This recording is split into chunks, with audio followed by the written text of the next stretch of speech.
Sir बहुत ही ambitious project के साथ आप आ रहे हैं जो प्रोजेक्ट है इंद्रा द सेवियर। मैं तो ये जानना चाहूँगा कि ये इंस्पिरेशन कहाँ से मिला, what was so inspiring about this project. और आप बहुत ही वेल रीडेबल इंसान भी लग रहे हैं, आपके ऑफिस में पूरी तरह किताब है, कितना रिसर्च किया इस प्रोजेक्ट को लेकर आपने? फिल्म का टाइटल है नंदी द सेवियर। और रिसर्च तो आवश्यक है क्योंकि माइथोलॉजी से भगवान शिव के जो प्रथम गण हैं नंदी, तो उन पर एक तरह से आधारित है। हालांकि कंटेम्प्रेरी वर्ल्ड में फिल्म है। हालांकि मेरी रिसर्च इस पे पहले ही हो गई थी बिकॉज भगवान शिव पर एक हम फिल्म प्लान कर रहे हैं, live action adventure fantasy genre है फिल्म का। फिल्म का नाम है रुद्र शिवा। तो उसके लिए ऑलरेडी मैंने चारों वेद, 18 पुराण, उपनिषद, शास्त्र सब 1.5 साल बिता के पढ़े थे। भारत भ्रमण किया, अघोरिस के साथ रहा, नागाज के साथ रहा, शमशान में भी रात बिताई। तो ऑलरेडी वो रिसर्च जो थी इस सब्जेक्ट के आसपास की हो चुकी थी। मगर हाँ, वो क्योंकि शिव काल में सेट नहीं है फिल्म जो है वो कंटेम्प्रेरी टाइम्स के अंदर है, आज के युग में है। ऐसे कारण बनते हैं कि नंदी को एक अधूरा कार्य जो रह गया उस काल में, उसको पूर्ण करने के लिए कलयुग में आना पड़ता है। और फिर किस तरह से यहाँ पर चीज़ें होती हैं, इस तरह की एक सुपर हीरो फिल्म बच्चे टीनेजर्स को टारगेट करके डिज़ाइन करनी थी। तो रिसर्च तो डेफिनेटली एक हिस्सा है हमारे प्रोफेशन का, या कहीं रादर पैशन का। और and I enjoy research a lot. मैं डेफिनेटली, आपने सही कहा कि मैं पढ़ता हूँ, और आजकल तो किताबों से ज़्यादा दुनिया पढ़ने का मौका मिल रहा है, तो वो इसका एक हिस्सा डेफिनेटली रहा। ये भी कहना चाहूँगा being an out box thinker, I mean अलग हट के सोचने का जो आपका वो नज़रिया, चीज़ों को देखने का ऑफबीट नज़रिया है, प्लस एक्सपेरिमेंटल भी हैं।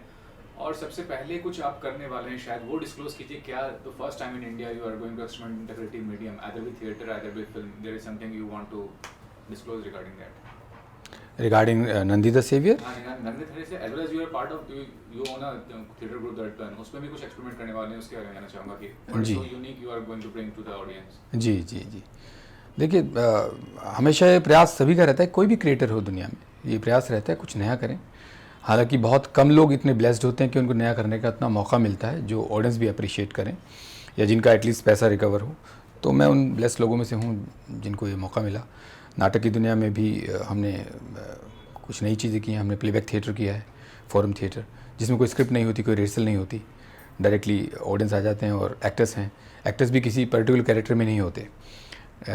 नॉर्मली एंकर जो कि डायरेक्टर होता है अक्सर, वो उनसे इंटरेक्ट करता है ऑडियंस से, और ऑडियंस अपनी कोई कहानी जो उनका अपना एक्सपीरियंस है उसको स्टेज पर देखना चाहते हैं, उसको एक्टर्स इंटरेक्ट करते हुए, इम्प्रोवाइज करते हुए परफॉर्म करते हैं। और फिर दूसरा ऑडियंस, फिर तीसरा, और सबको मिला के एक ऑन द स्पॉट कहानी बनाई जाती है। इसको बोलते हैं प्लेबैक थिएटर, फोरम थिएटर, जो हमने किया है। हालांकि इसके 23 से ज़्यादा शोज़ नहीं हो पाए, क्योंकि ऑडियंस को कैसे बताएं कि नाटक क्या है, नाटक में कौन कलाकार हैं, तो इस तरह की। लेकिन हमने एक्सपेरिमेंटिव, बल्कि कहीं कि इनोवेटिव, क्योंकि सक्सेसफुल अगर एक्सपेरिमेंट हो जाता है वो इनोवेशन कहलाती है, वो की हैं चीज़ें। अब हम नाटक में नई चीज़ें और कर रहे हैं। हम एक 3D में नाटक प्रिपेयर कर रहे हैं, यानी ऑडियंस आएंगे, वो 3D का पोलराइज ग्लास पहनेंगे, गॉगल्स पहनेंगे, और एक्टर्स असली होंगे, और जो भी एक्टर्स कुछ फेंकेंगे वो डायरेक्टली आंखों पे आएगा, जैसे 3D में एक्सपीरियंस होता है। तो ये भी कुछ नई चीज़ है। तो हम कुछ ना कुछ नया करते हैं का हमेशा प्रयास करते हैं। तो ईश्वर की दया है, तो हम कुछ आगे भी करते रहेंगे। Talking about Nandi the saviours, इसमें जो भी आप शोकेस कर रहे हैं बहुत ही रियलिस्टिक है। वो रियलिज्म जो आपने लाया है इन टर्म्स ऑफ एवरीथिंग, उसके कहते हैं वो रियलिस्टिक जो अप्रोच आपका है इस प्रोजेक्ट को लेकर, कहाँ तक रियल होगा, कहाँ तक out of the box thinker जो आपका है एज ए डायरेक्टर इसमें इस प्रोजेक्ट में नजर आएगा? नहीं, नंदी द सेवियर रियलिस्टिक है ऐसा नहीं है। Nandi the saviour basically look wise ये एक एनिमेशन फिल्म है। जैसे हमने ग्राफिक नॉवेल्स देखे हैं, पढ़े हैं बचपन में, नागराज हैं या कॉमिक्स पढ़ी हैं जो, तो उस तरह की लुक के साथ अगर वीडियो नज़र आए तो वो आज तक उस लुक की फ़िल्म मेरे ख्याल से कभी फीचर फिल्म डिज़ाइन नहीं हुई है। तो ये उस लुक की है फीचर फिल्म। दूसरा, सबसे बड़ी बात, नंदी जो भगवान शिव के प्रथम गण हैं, तो उनको इस रूप में कभी भी कंटेम्प्रेरी वर्ल्ड में नहीं देखा गया। उन पर कभी कोई इस तरह की फ़िल्म डिज़ाइन हुई नहीं है। अक्सर अनफॉर्चुनेटली नंदी एक वॉरियर हैं, और अनफॉर्चुनेटली उनको हमेशा एक एक एक एक मजाक के तौर पर या एक ह्यूमर क्रिएट करने के लिए प्रेजेंट किया गया है हमारी माइथोलॉजी, टीवी सीरियल्स या जितना भी अभी तक बना है। लेकिन जबकि वो वॉरियर हैं, वो जब पार्वती नहीं है, जब गणपति भी नहीं थे, जब सती नहीं थी, तब नंदी थे और नंदी हमेशा रहेंगे। शिव हर शिव टेम्पल में है। तो उनको आज तक कभी इस ढंग से एक सुपर हीरो के रूप में कभी प्रेजेंट नहीं किया गया है, वो भी कंटेम्प्रेरी ऑडियंस को ध्यान में रखते हुए। ये भी एक नया है। फिल्म क्योंकि एनिमेशन है तो डेफिनेटली इसमें बच्चे और टीनेजर्स को हम टारगेट कर रहे हैं। हालांकि पूरी फैमिली इस फिल्म को देखेगी, पसंद करेगी, ऐसी हमारी कामना है। तो इसमें एक्शन का जो पार्ट है वो बहुत ही डेफिनेटली रियलिस्टिक से बियॉन्ड है, क्योंकि इसमें सुपर पावर्स हैं। बची बात ट्रीटमेंट की, यस, एनिमेशन फिल्मों में या कार्टून फिल्म्स के अंदर बहुत बार फार्सिकल ट्रीटमेंट होता है, लेकिन इसमें हमने फ़ोटो रियलिस्टिक ट्रीटमेंट रखा है, क्योंकि हम इसमें भी बहुत कुछ नया करने वाले हैं। जैसे कि पहली बार दुनिया में ऐसा हो रहा है, इस ग्लोबली कभी ऐसा नहीं हुआ है कि रियल एक्टर्स का इस्तेमाल करके without using the tracking markers on the face directly किसी ने एनिमेशन फिल्म, वो भी इस लुक की डिज़ाइन की हो। ये पहली बार होने जा रहा है। ये डेफिनेटली इनोवेशन है, ये एक्सपेरिमेंट नहीं है, क्योंकि हम इसको सक्सेसफुली कर चुके हैं। और फिल्म की शूटिंग, मैं ये सरप्राइजिंग स्टेटमेंट दे रहा हूँ, हम एनिमेशन फिल्म बना रहे हैं और हम फिल्म में शूटिंग कर रहे हैं। And we are utilising actors instead of depending on the animators. With respect, animators बहुत अच्छा काम कर रहे हैं वर्ल्ड अक्रॉस, इंडिया में भी, मगर एक्टर्स जो इमोट कर सकते हैं अपनी इमोशंस को, क्योंकि मेरा बैकग्राउंड थिएटर का रहा है तो मैं वो यूटिलाइज़ करना चाह रहा था और वो हम सक्सेसफुली कर पा रहे हैं। Talking about this project in particular, who are the target audience? I mean, basically, children will like this movie. तो रिलीजियस माइंडसेट के आदमी हैं बेसिकली, अब जो पूजा पाठ में यकीन रखते हैं, उनको शायद बहुत अट्रैक्ट करेगी फिल्म। और जहाँ तक टेक्नोलॉजी की बात आप कर रहे हैं कि टेक्नोलॉजी एनिमेशन का ज़्यादा यूज़ नहीं किया है, तो what is the thing basically you are trying to focus on this project, जिसको आगे चल के आप ज़्यादा एम्फेसिस करने वाले हैं? देखिए, कोई भी फिल्म में नंबर ऑफ ऑडियंस इस वजह से नहीं बढ़ते कि टेक्नोलॉजी बहुत अच्छी है या बजट्स बहुत अच्छे हैं या बहुत बड़े स्टार्स हैं। वो तब बढ़ते हैं जब स्टोरी टेलिंग ठीक से हुई हो, जब कंटेंट होल्ड करे टू द ऑडियंस। इस फिल्म में रिलीजियस एस्पेक्ट का मैं नहीं कहूँगा कि ऐसा कुछ हमने इंटेंशनली कुछ प्लान किया है, क्योंकि नंदी भगवान शिव के जो he is in fact the first disciple of Lord Shiva, तो इस वजह से वो हिंदू या सनातन या इस तरफ हम विचार कर सकते हैं, मगर ऐसा नहीं है। स्क्रिप्ट के अंदर बहुत ही यूनिवर्सल, बहुत ही ग्लोबल लेवल पर जिस तरह से एक सुपर हीरो फिल्म डिज़ाइन की जाती है, उस ढंग से इसको डिज़ाइन किया गया है। वो ओरिजिन बेसिकली इसका माइथोलॉजी से इंस्पायर्ड है, इसमें कोई दो राय नहीं। लेकिन वो फिल्म में तकरीबन 10 मिनट के करीब का हिस्सा है और बाकी जो हिस्सा है वो कंटेम्प्रेरी वर्ल्ड में आ जाता है। और सुपर पावर्स हैं और पावर हंग्री विलन हैं और षड्यंत्र हैं। इमोशनल क्वेश्चन फिल्म में हाई है। हम कहीं भी किसी भी कास्ट, क्रीड, रिलीजन को कहीं भी ना ही इस फिल्म के माध्यम से बहुत उजागर करना चाहते और ना ही हम ये चाहते हैं कि इस फिल्म के माध्यम से कहीं भी ठेस पहुंचे या कुछ भी। तो ये बिल्कुल ग्लोबल ऑडियंस के लिए है, जिसमें एक्शन का पार्ट है, जिसमें ट्रेजर हंट की तरह से चेज हैं, जिसमें सेसमी यानी तिलिस्म तोड़ने के सीक्वेंसेस हैं, और इसमें तो एक मसाला जैसे कि सुपर हीरो फिल्मों में होता है वो सब हमने इसके अंदर रखा है।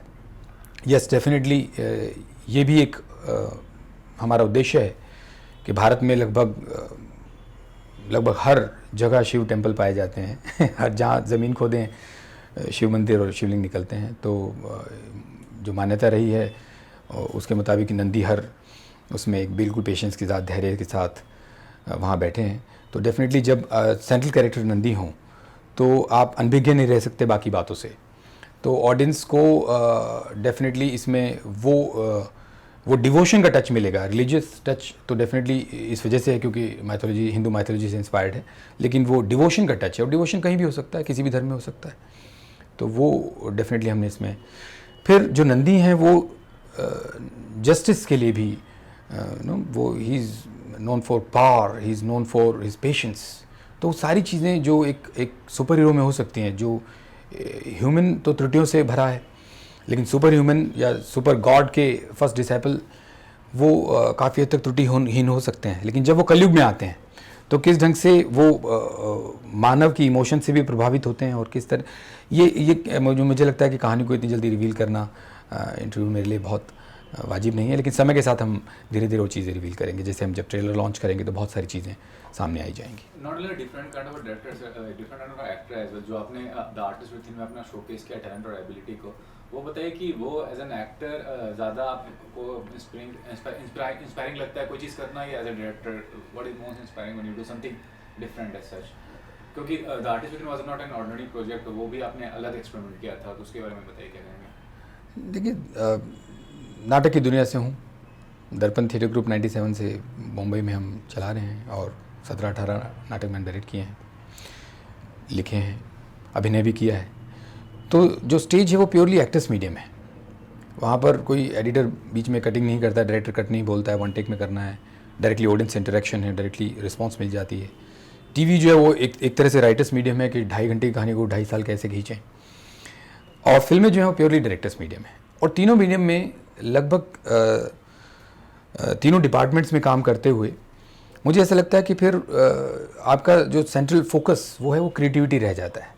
वो ऐसा नहीं है कि सिर्फ आप अभिनय कर रहे हैं या राइटिंग कर रहे हैं, डायरेक्शन कर रहे हैं, तो वो क्रिएटिविटी रह जाता है। तो अगर मैं एक दिन भी कुछ नई चीज़ क्रिएट नहीं करता या कुछ इनोवेटिव नए आइडिया, बेशक हम उसको इम्प्लीमेंट करने में कितना भी समय ले लें, लेकिन अगर वो नहीं करता तो मुझे वो बेचैनी होती है, वो नींद नहीं आना, और वो सपने वो जो सोने ना दें। तो मैं ऐसे सपने देखता हूँ नाटक में भी और फिल्मों में भी। तो आर्टिस्ट विद इन जो फिल्म है वो डेफिनेटली उसी का नतीजा है, क्योंकि हम लोग रेणुकोट नाम की एक जगह है यूपी और एमपी के बॉर्डर पर, वहाँ कुछ शोज़ करने के लिए गए थे, और वहाँ पर ऐसा एक्सपीरियंस हुआ when I forgot myself and it happened only once in my life. मतलब मुझे अचानक ख्याल आया कि मेरा नाम सुनील प्रेम व्यास है और मैं एक्टर हूँ और मैं यहाँ पर परफॉर्म करने आया हूँ, ये मेरे साथ नहीं हो रहा है।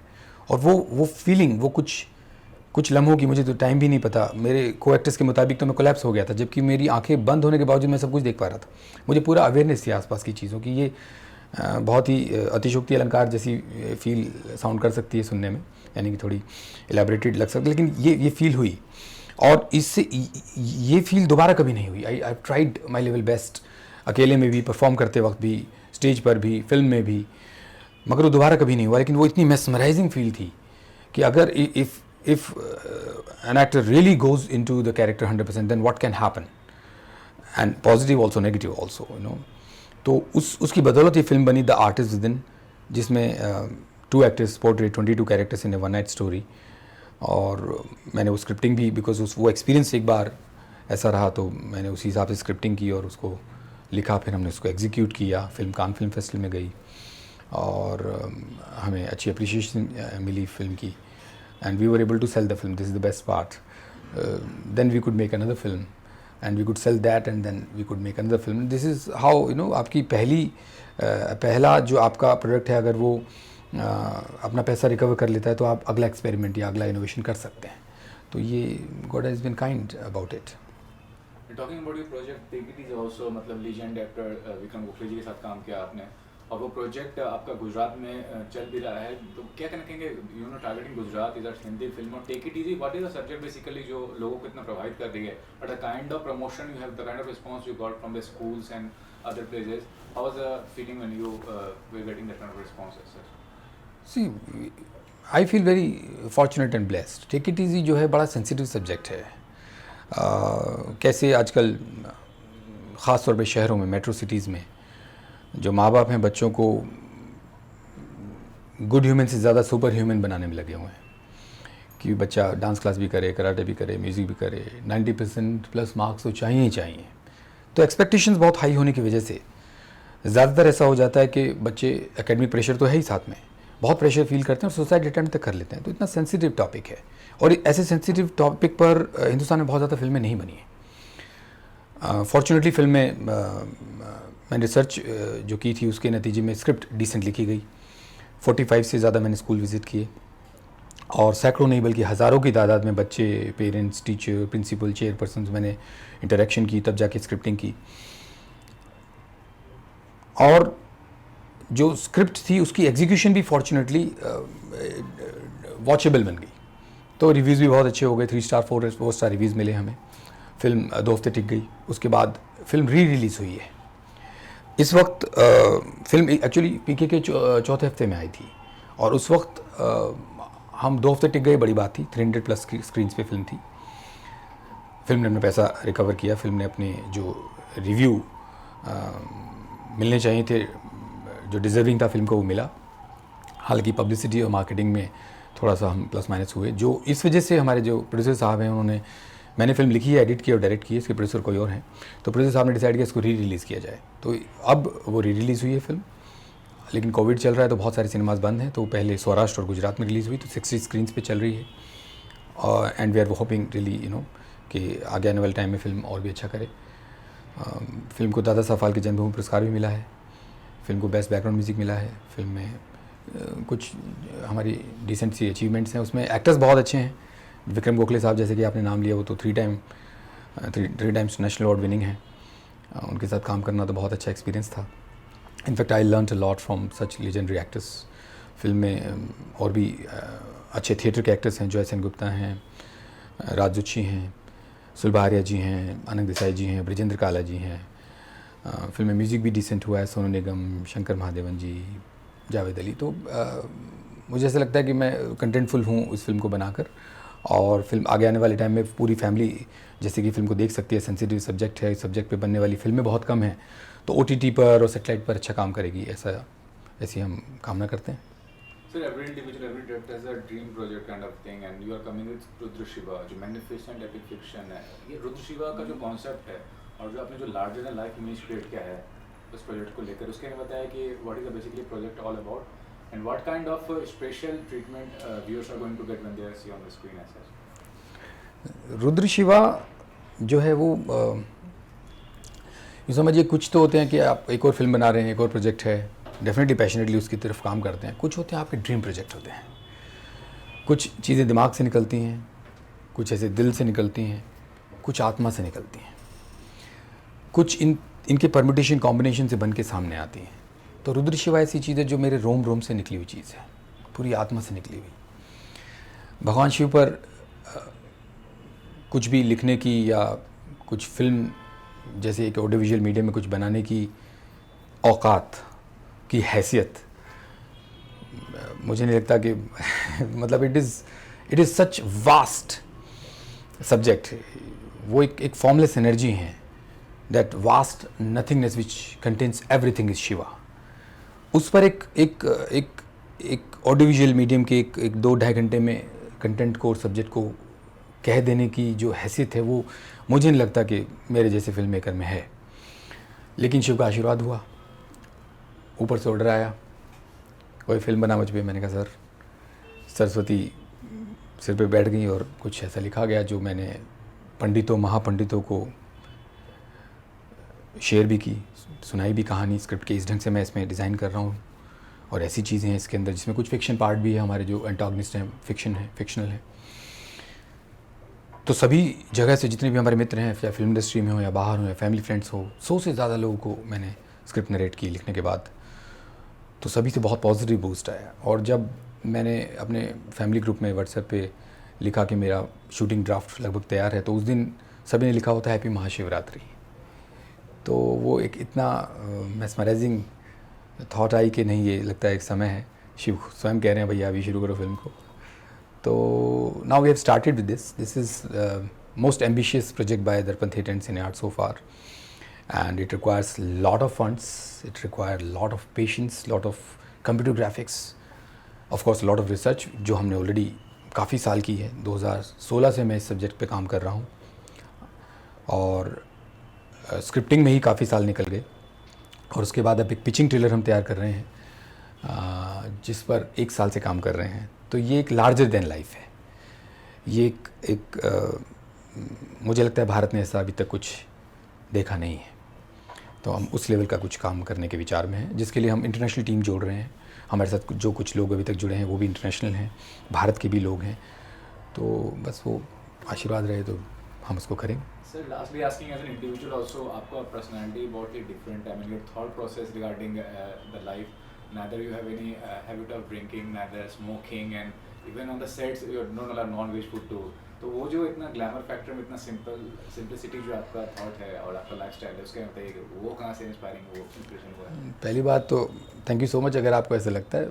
बाकी मैं एक नॉर्मल सा ह्यूमन बीइंग हूँ। इत्तेफाक की बात है कि सिगरेट शराब नहीं पीता हूँ, ठीक है, that's fine, that's my personal choice. और कोई पीता है तो it's okay, that's absolutely fine. Shiv जो हैं उनके लिए रोशनी अंधेरा सब बराबर है, उनको कोई फ़र्क नहीं पड़ता है। जो तो ये एक इंडिविजुअल चॉइस है। बाकी वेज नॉन वेज तो कुछ फ़र्क नहीं पड़ता उस चीज़ का। गीता में लिखा है जीव जीव का भक्षी है, ये तो एक इंडिविजुअल चॉइस है। 17 के एज में मैंने थिएटर ग्रुप फॉर्म किया था और एक रिवोल्यूशनरी मॉडर्नाइजेशन लाना चाहता था। उस वक्त जो विचार थे, आदर्शवादी विचार होते हैं उस एज में, और वो विचार आज तक फॉलो हो गए, इतना ही है। बाकी as such yes definitely film industry में अनऑर्गेनाइज रही है फिल्म इंडस्ट्री, और बहुत सारी चीज़ें, बहुत अलग तरह की हम न्यूज़ सुनते रहे हैं, तो उससे उसमें लिप्त होते हुए भी अलग रहना ये थोड़ा सा डिफ़िकल्ट होता है। यार दोस्त सब बोलते हैं यहाँ पार्टी करो, ये करो, बहुत सारी चीज़ें हो जाती हैं, बट ठीक है, ये हमारी इंडिविजुअल चॉइस है और इसको लेके ऐसा कोई बहुत बड़ा काम नहीं है। वो ऐसा कोई बहुत बड़ी अचीवमेंट नहीं है, बट ये है कि हाँ, हमने जो मेंटेन किया है हम उसको आगे भी मेंटेन करेंगे, इतना ईश्वर से कामना रखते हैं। Thank you so much.